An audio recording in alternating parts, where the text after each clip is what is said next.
Hello everyone and welcome to my review. As always, I'm back with 3 new movie reviews for you guys today.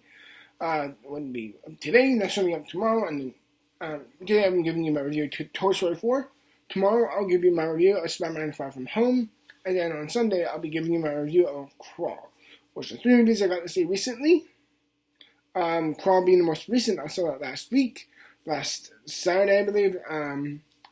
Regardless of dates, I saw it on. Here giving you new reviews, and today I'm just giving you my short review and thoughts on Toy Story 4.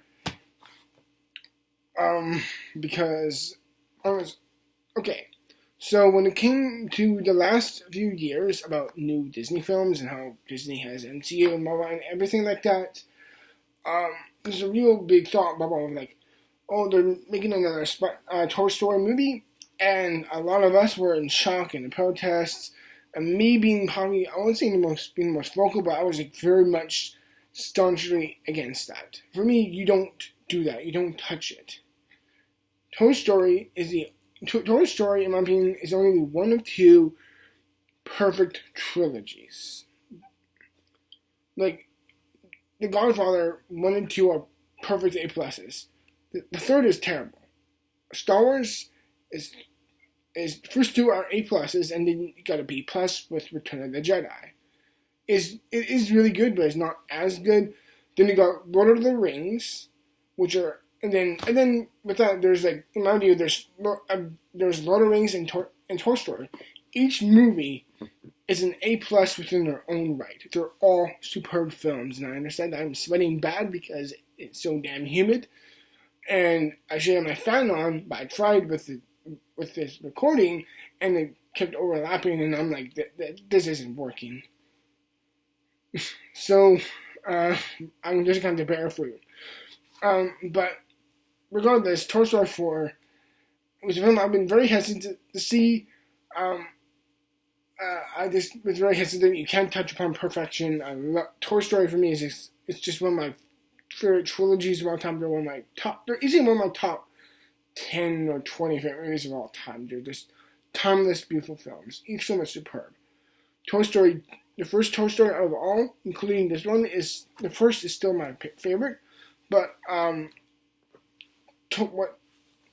in Toy Story 4, you got Forky, the new, at least in this film, it's been like a year or 2 since, Eddie's giving his toys of Jessie, Woody, and Buzz, and all of them to their new owner, Bonnie, and in this film it shows that she's on her first day of kindergarten, and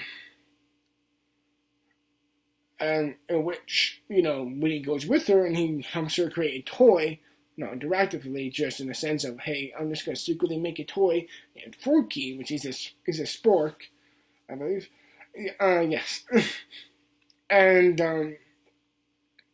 he helps her make it, and the toy very much has a sentiment of mind. He's like, oh, garbage, and he wants to be with garbage, and he's like, no, you gotta be with Bonnie. He's your toy.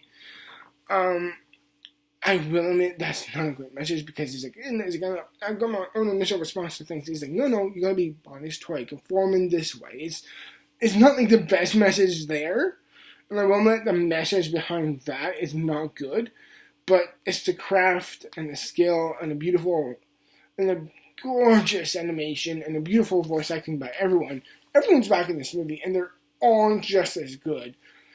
Of the original cast, for me, Joan Cusack is just so unanimous with Bonnie. Not Bonnie, but Jessie Yoden, Cowgirl.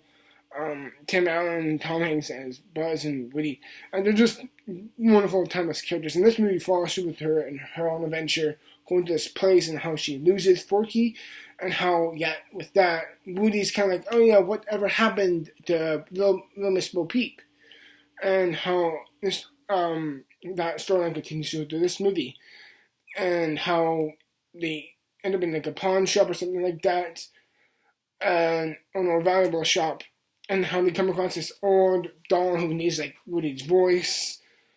It's just a really interesting, fun premise, and I thought that this was a really great, animated, fun, beautiful, sentimental sentimental, intimate, touching movie.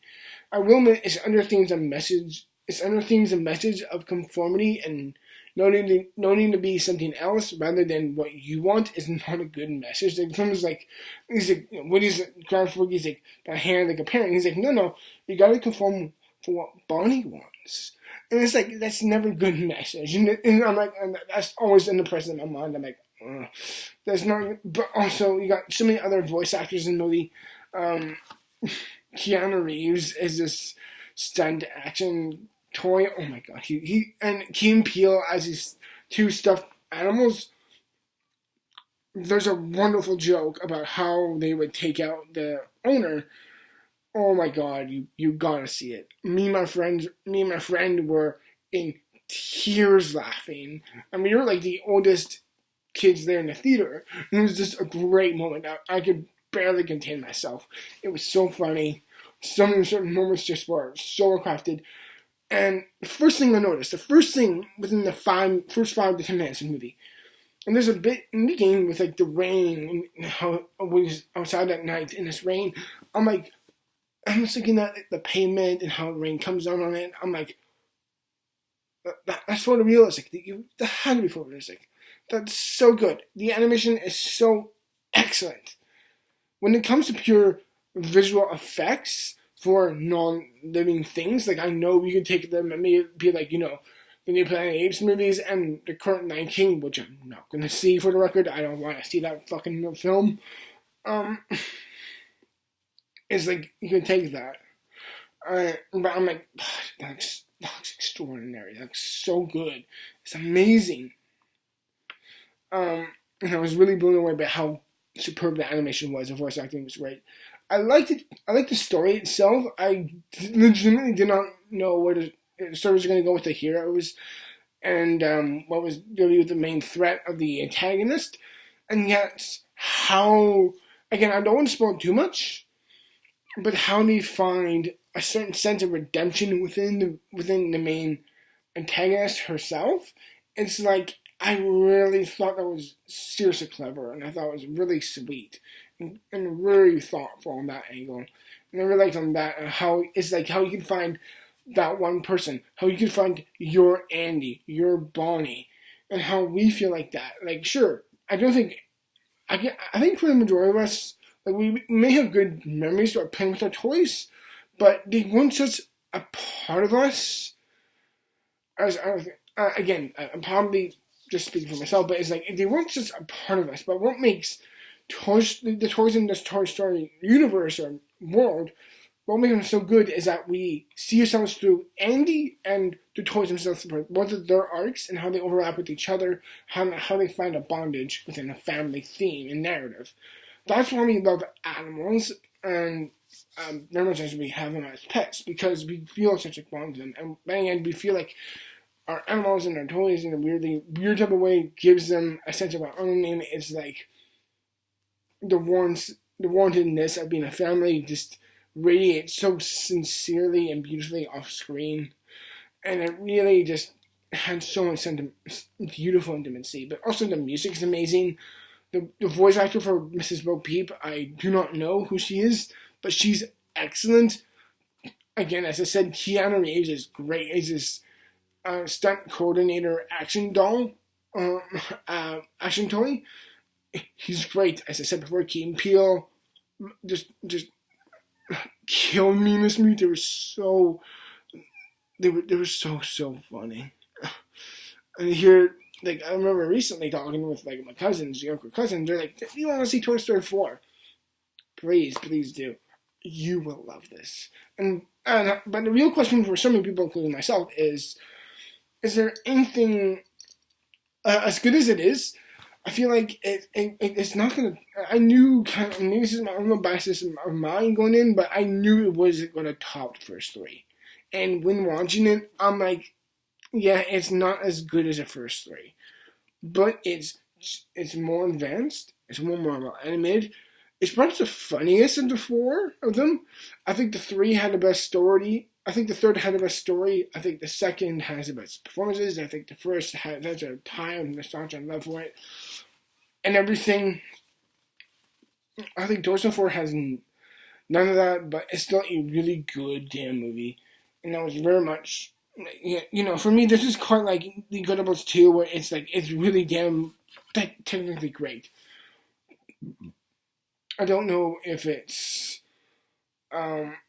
as good as the one that came before, but it's certainly a good sentimental piece as it. And for me, I thought Toy Story 4 was just an incredibly beautiful, touching, moving film. There's certain moments that will certainly have you.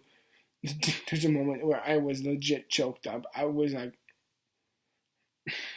yeah. There's a point in there I'm like, oh, there's a twist. I dare not spoil it because it brought me to tears. It was so good. It's hard to. I wouldn't say there's any inherent problems with the movie, but there's also nothing. It's still a really good movie. I just found myself beside myself in this movie. It's just a movie to really get lost in, and I thought, fuck it. It's not a masterpiece, but it's certainly a great freaking movie. And to say it's one of the best films of the year, I would sincerely say it is. It's one of my top 5 or 7 right now. It's probably one among that. It's an incredibly good movie. I probably hold this as good as I hold How to Train Your Dragon 3. Like, it's not as good as the others, but it's still just as good within its own right. So I'm going to give Toy Story 4. In my mind, I'm going to give it an 88%. Actually, that's my final. Actually, I'm going to give it an 89%. That's my rating, everyone. I really do hope you enjoyed. As always, thank you very much for watching. I'll see you guys for tomorrow for my review of Spider-Man Far From Home. Because I'm fucking sweating. Oh my god. Till then, thank you very much. Until then, have a great day. Bye.